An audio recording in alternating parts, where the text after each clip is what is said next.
Karen Whitmore's bare feet slapped against the wet concrete as she sprinted toward her backyard in nothing but a silk bathrobe and fury.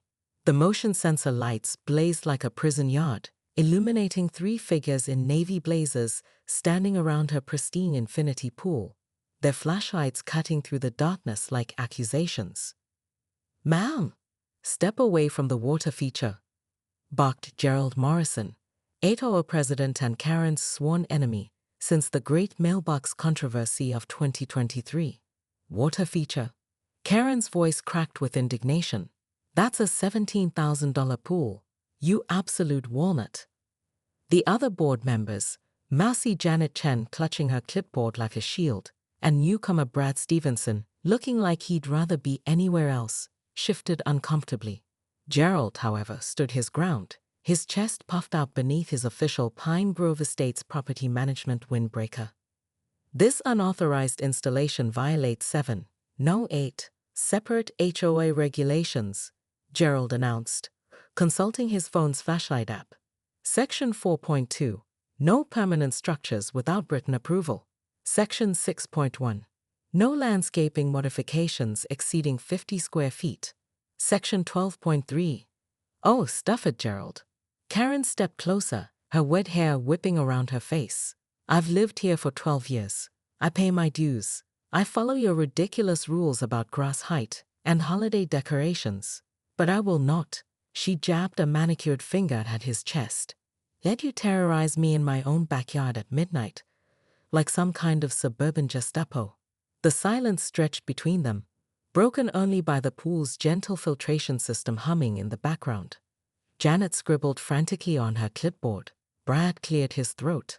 "Look, Mrs. Whitmore," Brad began diplomatically, "we're just trying to—" "Don't you Mrs. Whitmore me," Karen snapped. "It's Dr. Whitmore. I didn't spend 8 years in veterinary school to be dismissed by a man who wears socks with sandals." Brad glanced down at his feet, embarrassed. Gerald seized the moment. "Doctor or not, you're in violation. We received multiple complaints about noise, late-night construction, and," he gestured dramatically at the pool, "this monstrosity, disrupting the neighborhood's aesthetic harmony." Karen's laugh was sharp and bitter. "Monstrosity? This is a work of art. Do you see those infinity etches? The integrated lighting system, the temperature-controlled spa feature." "What I see," Gerald replied coldly, "is a clear violation that's going to cost you $1,500 per day until it's removed." The words hit Karen like a physical blow. She staggered backward, her robe billowing around her. $1,500 per day? That's the standard fine for major violations, Janet piped up, then wilted under Karen's withering stare. "This is war," Karen whispered, her voice deadly calm. "You have no idea what you've just started." Gerald smirked. "We'll see about that, doctor. You have 72 hours to begin removal, or the fines start accumulating." Sweet dreams. As the 3 board members filed out through her side gate, Karen stood alone beside her beautiful pool, the underwater lights casting ethereal blue patterns across her face. She pulled out her phone and scrolled through her contacts until she found the number she needed. "Miranda, it's Karen. I know it's late, but I need the best property attorney in the city, and I need them tomorrow." The war for Pine Grove Estates had begun. Mrs. Patterson's face flushed. "About 2 years now. I know they're not the approved color, but my late husband painted them that shade because it matched his eyes.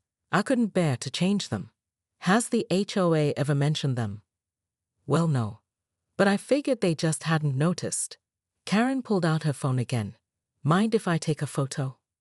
"For my lawyer." "Your lawyer?"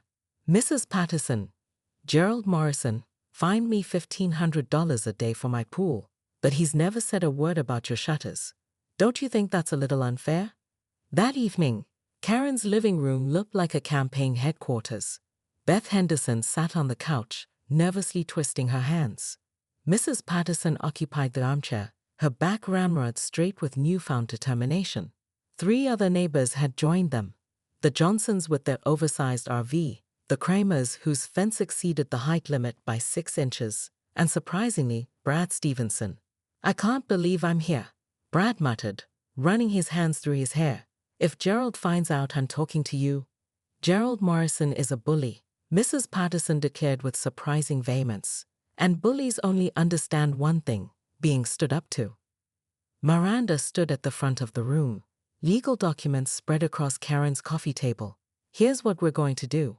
We're filing a complaint with the County Housing Authority alleging discriminatory enforcement of HOA regulations.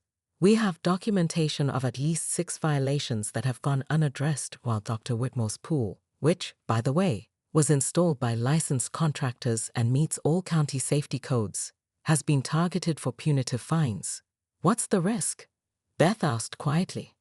The risk is that we lose and face increased scrutiny from the HOA, Miranda replied honestly. But the greater risk is doing nothing and letting Gerald Morrison turn this neighborhood into his personal fiefdom. Brad leaned forward. There's something else you should know. Gerald's been talking about running for city council. He sees the HOA presidency as a stepping stone to bigger things. Political ambitions, Karen mused. That explains the power trips. It also gives us leverage, Miranda added. A scandal about HOA overreach wouldn't look good on a campaign resume. Karen's phone buzzed with a text message. She glanced at it and felt her blood run cold. Gerald's calling an emergency HOA meeting for tomorrow night. Subject: addressing ongoing violations and neighborhood disruption. He's escalating, Miranda said grimly. Good. Karen stood up, her jaw set with determination. Let him escalate. We'll be ready. But as the neighbors filed out of her house, Karen couldn't shake the feeling that Gerald Morrison had one more card to play, and it was going to be a doozy. Karen's mahogany desk looked like a hurricane had swept through a law library. Property codes, HOA bylaws, and architectural surveys covered every surface, while her laptop displayed 17 different tabs of legal precedents. She'd been at this for 6 hours straight, fueled by nothing but espresso and righteous indignation. Dr. Whitmore, Miranda Castellanos, attorney at law, entered Karen's home office with the confidence of someone who'd never lost a property dispute. I've reviewed your case, and I have good news and bad news. Karen didn't look up from her laptop. Hit me with the bad news first. I've already had Gerald Morrison in my backyard with flashlights. Nothing can be worse than that. The bad news is that technically you did violate the HOA's approval process. The good news, Miranda's smile was predatory. Their bylaws are so poorly written, they're practically unenforceable. Look at this. She spread out a copy of the Pine Grove Estates HOA handbook, pages flagged with sticky notes. Section 4.2 requires written approval for permanent structures, but it never defines what constitutes a permanent structure. Is a pool permanent? What about a hot tub? A large planter? They've created a loophole big enough to drive a truck through. Karen finally looked up, her eyes blazing with hope. So we can fight this? We can do better than fight it. We can expose their entire operation as the amateur hour power trip it is. Miranda pulled out her phone and showed Karen a recording app. I need you to document everything, every interaction, every threat, every ridiculous fine they try to impose. We're going to build a case that shows a pattern of harassment and selective enforcement. Selective enforcement. Tell me, doctor, have you noticed any other rule violations in your neighborhood? Unlicensed home businesses, unauthorized paint colors, oversized vehicles parked on driveways? Karen's mind raced. The Hendersons have been running a dog grooming business out of their garage for months. And Mrs. Patterson painted her shutters forest green instead of the approved sage green. And don't get me started on the Johnsons' RV. Perfect. Gerald and his merry band of bureaucrats have been playing favorites. We're going to prove it. The doorbell rang, interrupting their strategy session. Karen peered through the window and groaned. Speak of the devil. Gerald Morrison stood on her doorstep, flanked by Janet, and a man Karen didn't recognize. Tall, silver-haired, wearing an expensive suit that screamed legal trouble. Should I hide? Miranda whispered. Absolutely not. This is my house. Karen flung open the door with theatrical flair. Gerald, what a pleasant surprise. Come to apologize for your midnight raid? Dr. Whitmore, this is Arthur Pembroke, the HOA's legal counsel. Gerald's voice was tight with forced professionalism. We're here to discuss your situation. Arthur stepped forward, his smile as cold as January. Dr. Whitmore, I'm authorized to offer you a settlement. Remove the pool voluntarily, and we'll waive the fines. Refuse, and we'll pursue legal action for the full amount, plus legal fees. Karen felt Miranda's hand on her shoulder, a subtle reminder to stay calm. How generous. And what if I told you that your HOA's bylaws are legally questionable at best? Arthur's smile faltered slightly. I'm sorry. This is my attorney, Miranda Castellanos. Perhaps you two should chat. Karen stepped aside, enjoying the look of surprise on Gerald's face. You hired a lawyer? Janet squeaked. Over a pool? Over harassment, Janet. Over midnight raids and arbitrary fines and selective enforcement. Karen's voice rose with each word. Did you know that the Hendersons have been running an unlicensed business? That Mrs. Patterson's shutters are the wrong color? That the Johnsons' RV violates 3 separate parking regulations? Gerald's face went pale. Those are different circumstances. Are they? Because from where I'm standing, it looks like you've been picking and choosing which rules to enforce based on personal grudges. Arthur and Miranda had begun their own heated discussion in the background, legal jargon flying like bullets. Karen caught fragments. Due process, arbitrary enforcement, harassment claim. This isn't over, Gerald hissed, backing toward the door. You think you're so smart with your fancy lawyer and your veterinary degree. But this neighborhood has rules, and I'm going to make sure they're followed. By everyone, Gerald, or just by the people you don't like? The 3 HOA representatives retreated, but not before Arthur handed Miranda his business card. We'll be in touch. As the door closed, Karen slumped against it. Please tell me we have a chance. Miranda was already typing on her phone. Better than a chance. I'm calling in a favor from a friend at the county zoning office. If the HOA wants to play hardball, we're going to show them what real legal power looks like. Karen watched through her window as Gerald's car pulled away, then turned back to her pool. The afternoon sun made the water sparkle like diamonds, and for a moment, she felt a surge of pure determination. They have no idea who they're messing with. Arthur Pembroke was frantically whispering to Gerald, but Karen wasn't finished. And then there's the really fun part. Your tax business, Gerald. How many neighbors have you prepared taxes for? Mrs. Chen, Mr. Stevenson, how many board members have received your services at a discount? Some might call that a conflict of interest. Janet Chen's clipboard fell to the floor with a clatter. Brad Stevenson had gone completely white. This is slander, Gerald sputtered. You can't prove any of this. Miranda stood up, her briefcase clicking open. Actually, we can.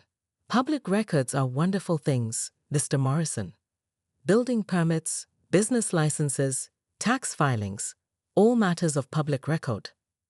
Furthermore, Miranda continued, pulling out a thick folder, we've received statements from 14 residents documenting selective enforcement of HOA regulations.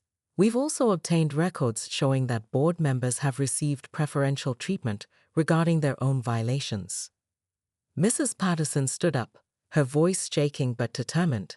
I've lived in this neighborhood for 23 years. I've seen boards come and go, but I've never seen anything like this. Neighbors turning on neighbors, midnight raids, threats, and intimidation. This isn't governance, it's harassment. Hear, hear, someone called from the back. Beth Henderson found her voice. My family has been struggling since my husband lost his job. Our dog grooming business helps us pay our mortgage, but now I'm terrified that we'll be fined into bankruptcy for trying to survive. That's not, Gerald began. That's exactly what it is, Karen interrupted. You've turned our neighborhood into a police state where you get to decide who follows the rules and who gets a pass. Well, guess what? The free ride is over. The room had gone completely silent. Gerald looked around desperately, seeking support from his board members, but Janet was staring at her hands, and Brad was edging toward the exit. If you think you can intimidate me with your little power games, Karen continued, you're wrong. I've faced down angry bulls, aggressive dogs, and panicked horse owners. You're nothing compared to a 300-pound bull with an attitude problem." Nervous laughter rippled through the crowd. "So here's what's going to happen," Karen announced. "Either the HOA board resigns the fines against me and commits to fair, consistent enforcement of all regulations, or we're going to take this to the County Housing Authority, the City Council, and if necessary, the State Attorney General's office." Gerald's face was now purple with rage. "You can't threaten this board." "I'm not threatening anyone, Gerald. I'm making a promise." Miranda stepped forward. "The board has 72 hours to respond to our demands. After that, we file formal complaints with multiple agencies. And Mr. Morrison, you might want to consult with your attorney about those business license issues." As the meeting devolved into chaos, Karen noticed something interesting. Gerald Morrison, for all his bluster and threats, looked genuinely scared for the first time since this whole thing began. The war wasn't over, but for the first time, Karen felt like she might actually win. "I'd feel terrified and exhilarated, and probably sick to my stomach." Perfect. That's exactly how I felt when I decided to build the pool. 2 hours later, Karen's dining room table was covered with documents Brad had smuggled out of HOA meetings, financial records, correspondence with developers, even Gerald's personal notes about problematic residents. Miranda arrived with a box of legal files, and Mrs. Patterson showed up with a casserole and a surprising revelation. "I may be old," Mrs. Patterson announced, "but I'm not blind. I've been watching Gerald Morrison for months. The man's been conducting surveillance on neighbors, taking photos of their properties, documenting their comings and goings." "Surveillance?" Miranda looked up from her laptop. "Oh yes, he's got a whole system. Drives through the neighborhood at odd hours, parks on different streets, uses binoculars. I thought he was just being thorough about violations, but now," she gestured at the documents spread across the table, "now we know he was building cases against specific residents," Karen finished. "The question is, what do we do about it?" Miranda's phone rang. She glanced at the caller ID and grinned. "It's the reporter from Channel 7. Apparently, someone leaked information about our HOA investigation." "Someone?" Karen raised an eyebrow. "Someone who shall remain nameless, but may have mentioned that there's a David and Goliath story brewing in Pine Grove Estates." As Miranda took the call, Karen looked around her dining room, at Brad nervously organizing financial documents, at Mrs. Patterson methodically cross-referencing dates and addresses, at her own reflection in the sliding glass door that led to her beautiful controversial pool. 6 months ago, she'd been a veterinarian who wanted to swim laps in her own backyard. Now she was leading a neighborhood rebellion against corruption and abuse of power. Life had a funny way of surprising you. "The reporter wants to interview you tomorrow," Miranda announced, hanging up. "They're calling it the pool that broke the HOA." "Catchy," Karen said. "I like it." But even as she prepared for what felt like victory, Karen couldn't shake the feeling that Gerald Morrison had one final card to play. And knowing Gerald, it was going to be a doozy. Outside, the sun was setting over Pine Grove Estates, casting long shadows across the neighborhood. In the distance, Karen could see Gerald Morrison's house, all the lights blazing, and she wondered what desperate plan he was hatching in those illuminated rooms. The war for the neighborhood was far from over, but for the first time, Karen felt like she had the upper hand. Now she just had to keep it. The Pine Grove Estates Community Center had never seen a crowd like this.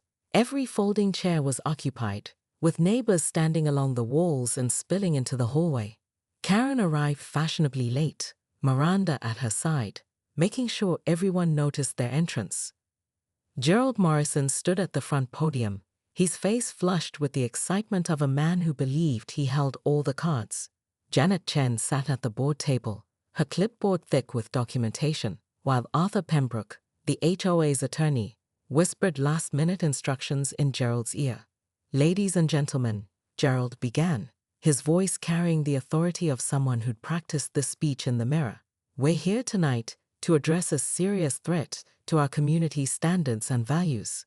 A murmur rippled through the crowd. Karen noticed the Hendersons near the back, looking terrified. Mrs. Patterson sat in the front row, her forest green purse clutched in her lap like a weapon. Dr. Karen Whitmore has not only violated our architectural standards with her unauthorized pool installation, but she's now attempting to undermine the very foundation of our homeowners association through frivolous legal challenges and neighborhood agitation. Agitation? Karen stood up, her voice cutting through the meeting like a blade. Is that what we're calling it when neighbors ask for fair treatment? Dr. Whitmore, you're not recognized to speak. Well, I'm recognizing myself.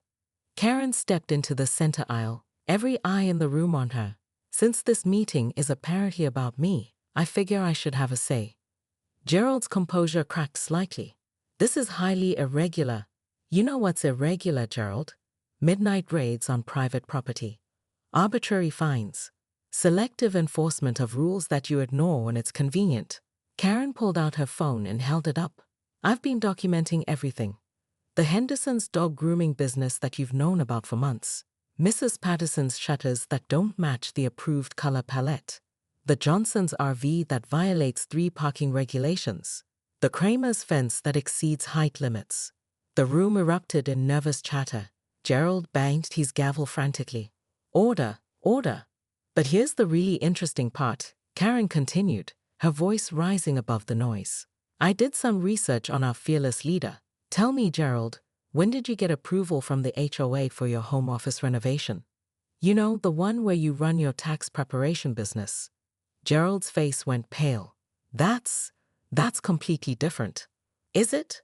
Because according to the county permit office, you pulled permits for electrical work, plumbing modifications, and a separate entrance, all modifications that would typically require HOA approval.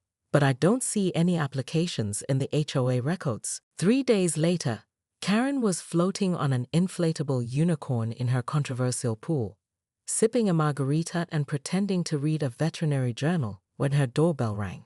She'd been expecting Gerald Morrison or maybe another legal notice, but instead found Brad Stevenson standing on her doorstep, looking like he hadn't slept in days. Dr. Whitmore, can we talk? Karen studied his face, the dark circles under his eyes, the nervous fidgeting, the way he kept glancing over his shoulder. Are you wearing a wire, Brad? What? No. He looked genuinely shocked. I'm here because I need to tell you something. About Gerald. 20 minutes later, they sat in Karen's kitchen, Brad clutching a cup of coffee like a lifeline while Karen listened to the most interesting story she'd heard all week. The tax business isn't the half of it, Brad was saying. Gerald's been using his position to get inside information on property sales, then flipping houses in the neighborhood. He's made a fortune over the past 2 years. Real estate speculation using HOA connections, Karen mused. That's actually brilliant. Also completely unethical. There's more. The emergency meeting the other night? Gerald had already decided to force you out before you ever built the pool. He's been targeting long-term residents who might oppose his development plans. Karen set down her coffee cup. Development plans. He's been meeting with developers about converting the common areas into commercial space. The playground, the walking trail, even the small park by the pond. He needs a certain percentage of homeowner approval, and he's been systematically pushing out anyone who might vote against him. And my pool was just the excuse he needed. Exactly. But after your little performance at the meeting, some of the other board members are getting nervous. Janet's threatening to quit, and there's talk of calling for Gerald's resignation. Karen leaned back in her chair, her mind racing. Why are you telling me this, Brad? What's in it for you? Brad's face flushed. Because I moved here for the community. I believed in what the HOA was supposed to represent. Neighbors looking out for each other, maintaining property values, preserving what makes this place special. Gerald's turned it into something ugly. Plus, you probably don't want to be associated with him when this all comes crashing down. That too, Brad admitted sheepishly. Karen's phone buzzed. A text from Miranda. County Housing Authority wants to meet Tuesday. Also, local news station called about doing a story on HOA overreach. Interested? Brad, Karen said slowly, How would you feel about helping me expose Gerald's entire operation? The Hendersons' garage door was cracked open just enough to reveal the makeshift dog grooming salon inside. 3 wash stations, professional blow dryers, and a hand-painted sign reading Pampered Paws Mobile. Karen stood on the sidewalk, cell phone in hand, recording everything. Day 3 of operation exposed the hypocrisy, she whispered to her phone. Currently documenting the Hendersons' unlicensed business that's been operating for 8 months without a single complaint from our vigilant HOA board. Karen, Beth Henderson emerged from the garage, a wet golden retriever in her arms. What are you doing? Oh, just admiring your setup. Very professional. Karen smiled innocently. I don't suppose you have HOA approval for this commercial operation. Beth's face went white. You're not going to report us, are you? We're just trying to make ends meet since Tom lost his job. Report you? Beth, honey, I'm trying to save you. Karen pocketed her phone. Gerald Morrison is coming for all of us. Today it's my pool. Tomorrow it's your grooming business. Next week it's whoever else catches his attention. But we're not bothering anyone. The neighbors love bringing their dogs here. Try telling that to Gerald. Karen pulled up her email on her phone. He sent me another fine notice this morning. $750 for continued violation of architectural standards. Want to guess what happens when he discovers your operation? Beth sank onto a lawn chair, the dog squirming in her lap. What do you want me to do? I want you to fight back. Miranda, that's my lawyer. She's putting together a case against the HOA for selective enforcement. We need neighbors who've been operating in gray areas without harassment to show the pattern. I don't know. Gerald's got a lot of power around here. Power he's been abusing. Karen sat down beside Beth. Look, I know this is scary, but they're counting on us being too intimidated to fight back. Don't you think it's time someone stood up to them? 20 minutes later, Karen was walking up to the Patterson house, where Mrs. Patterson was tending to her garden, and those distinctly forest green shutters that should have been sage green according to the HOA's approved color palette. Mrs. Patterson, your roses are gorgeous this year. The elderly woman looked up, shading her eyes against the afternoon sun. Oh, hello, Karen. I heard about your pool situation. Terrible business that. Speaking of terrible business, Karen gestured at the shutters. How long have those been that beautiful green color?